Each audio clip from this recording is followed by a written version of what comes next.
Welcome back. Good Monday morning to you. We hope everybody had a great Thanksgiving weekend. And we just want to come back and say we're happy for everybody who turned out to vote on Tuesday. We give everybody some time to rest. We didn't want to stir the pot too much, but we're here and we're here to stay. So I'll start off with, we got asked a question. When this is over and you get this vote gone through and whatever the result is, are you all going to disappear and go away? No, we're not. So we are here, some other community members, myself included. We formed a little organization, Powell County Oversight Committee, PCOC for short. And we are here to stay. We're going to stick around. You say, well, why? Because we want to start shining the light in the dark on other concerns in the community, whether it be fiscal court, school board, water board, tourism board, the library board, the trash, the dump, the roads, the just anything, Clay City, Stanton, all of them, jail, politicians, if people are wanting to know about it, we are going to be there to shine a light on it and ask the hard questions and get the answers back out to the community. You know, somebody they trust, and we are here to stay. So I hope that answers the question for that. And so I also want to let you know that we reach out to some community, I reach out to our elected officials on the school board and fiscal court. We did not hear anything back from them. We heard back from the superintendent, but just to let you know, one of those school board members is my elected official and did not feel that it was important enough to answer a constituent in an email or a comment. So just so you know. Also, the fiscal court's the same way. We've been asking for them to release this video that was put on a certain individual's Facebook page. They will not turn it public. We've asked. They act like they don't know how to do it. I don't know why. One of my elected officials, that is a fiscal court magistrate, said he would reach out to me and talk to me, but I have not heard from him either. So again, our community is in dire need of communication, transparency, and accountability, and that's what we're after. And it goes on to say, you know, we're here to help the community because a lot of community members were afraid to speak up. A lot of businesses were afraid to take a stand because of retaliation on certain issues, and that's not right. Any community member should not be afraid to go to a school board or to a fiscal court meeting, should not be afraid to ask questions and be a part of the process. They definitely should not be in fear of retaliation, especially if they are an employee of that entity or organization. They should not be afraid of losing their job or being retaliated against for speaking out or standing up or taking a stand. That is a no-no. And if any of you all felt that way, we are sorry, but we are here and we're very glad for those that reached out to us and said thank you and thanked each and every one of us for speaking up and taking a stand when they couldn't. And you are very welcome. And if any of you all were retaliated against or you had fear, we are sorry, but we are here for you and we will bear that burden and carry that weight on our shoulders for you anytime. So we just hope that you remember what we did, and we thank you for being there behind us and supporting us. So with a little recap, and that's done and out of the way, I just wanted to come back. I was working on a little project, and I just wanted to share the information with you. And a few school board meetings ago, there was some comments made about how the school board members were experts in Red Book, and they had Red Book training, and we didn't understand Red Book. We didn't know nothing about it. So I've been doing some light reading. The Kentucky Department of Education has this for Red Book, and we've been reading it because the reason I asked is I sent out an email back in October to the athletic director, Megan Mays, and I got some answers back, which some of those answers were pertained to old news that we were working on. But a couple of the questions led me to thinking. I asked, do you track attendance at your games? And she said in the email, we do not track attendance at our games. I said, okay. So I found it funny. I was reading through the Red Book plan, and there's a whole section on ticket sales.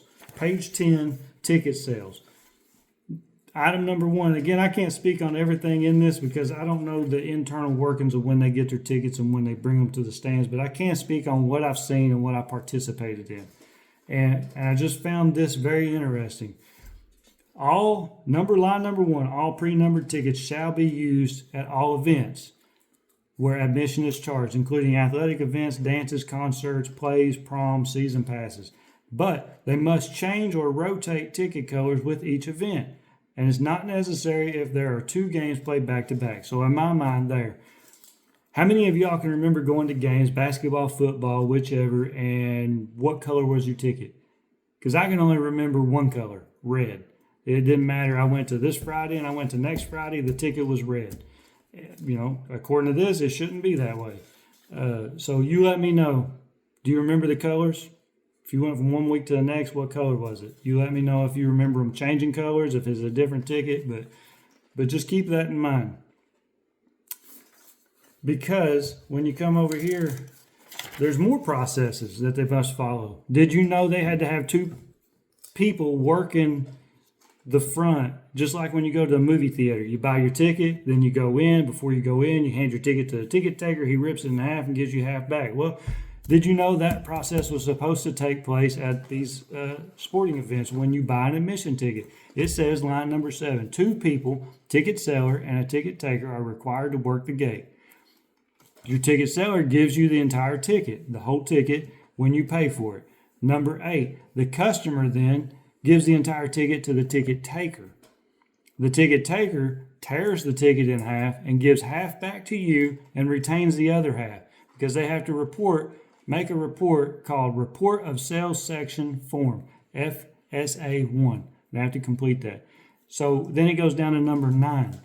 The number of tickets collected is reconciled with the number of tickets sold on the requisition and report of ticket sales form.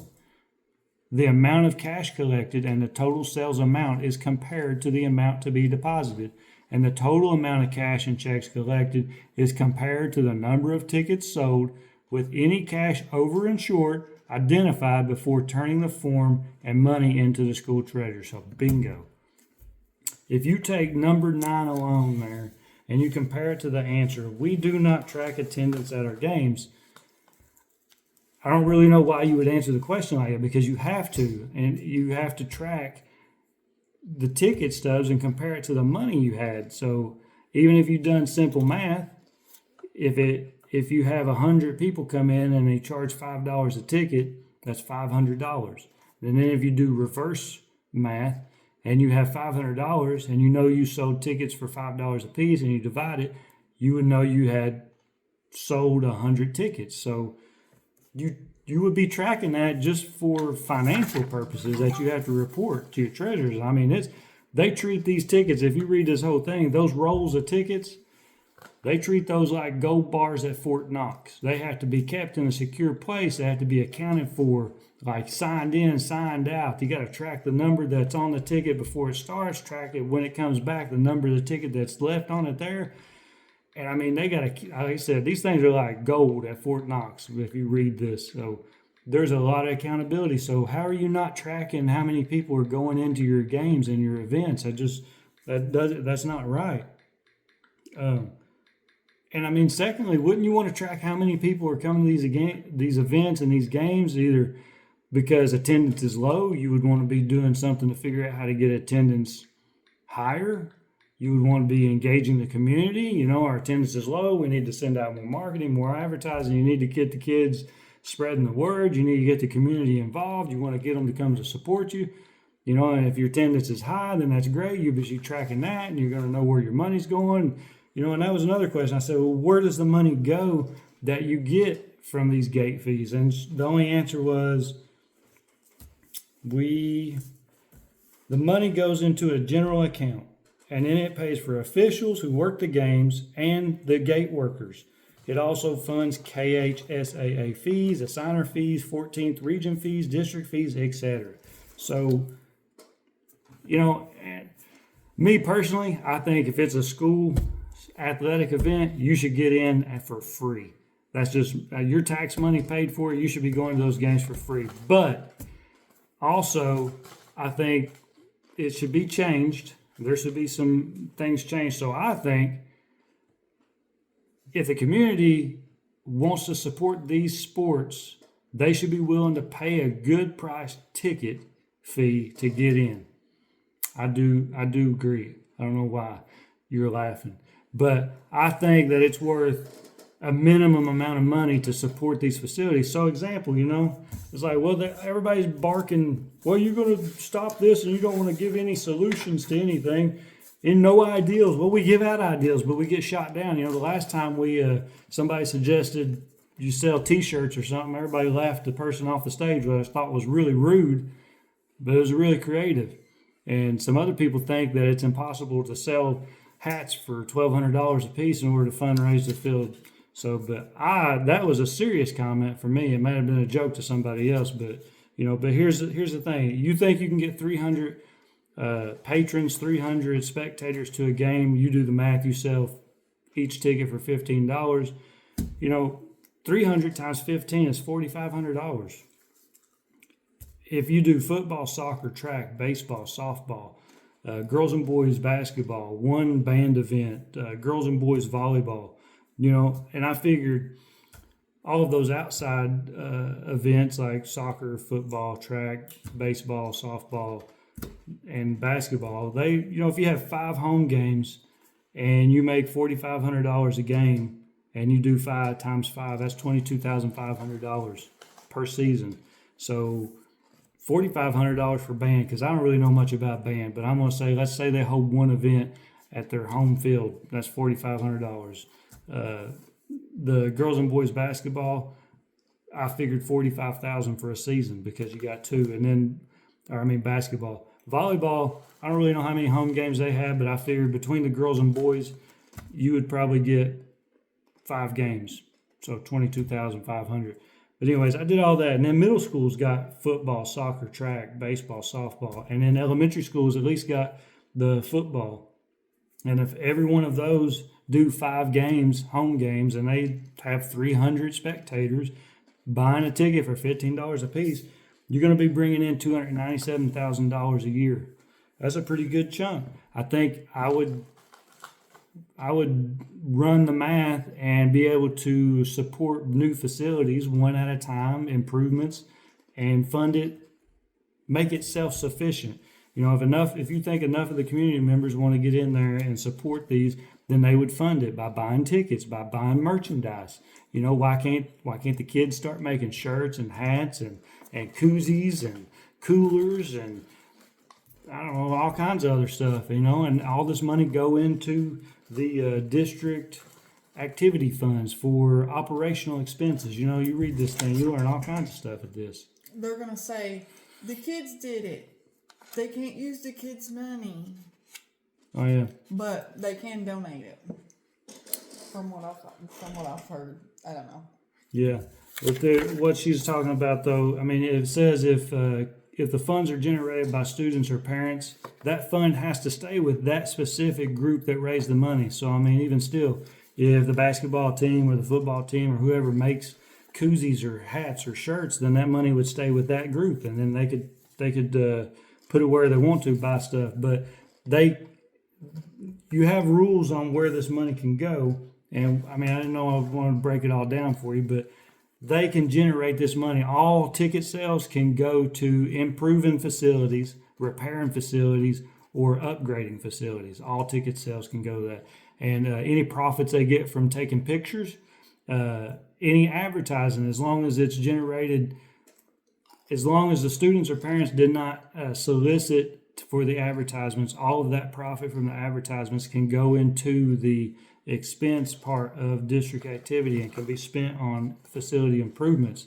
So if the admins or the teachers go out and solicit businesses, to sponsor banners or sponsor the teams, all that money can go into a fund to facilitate improvements on facilities.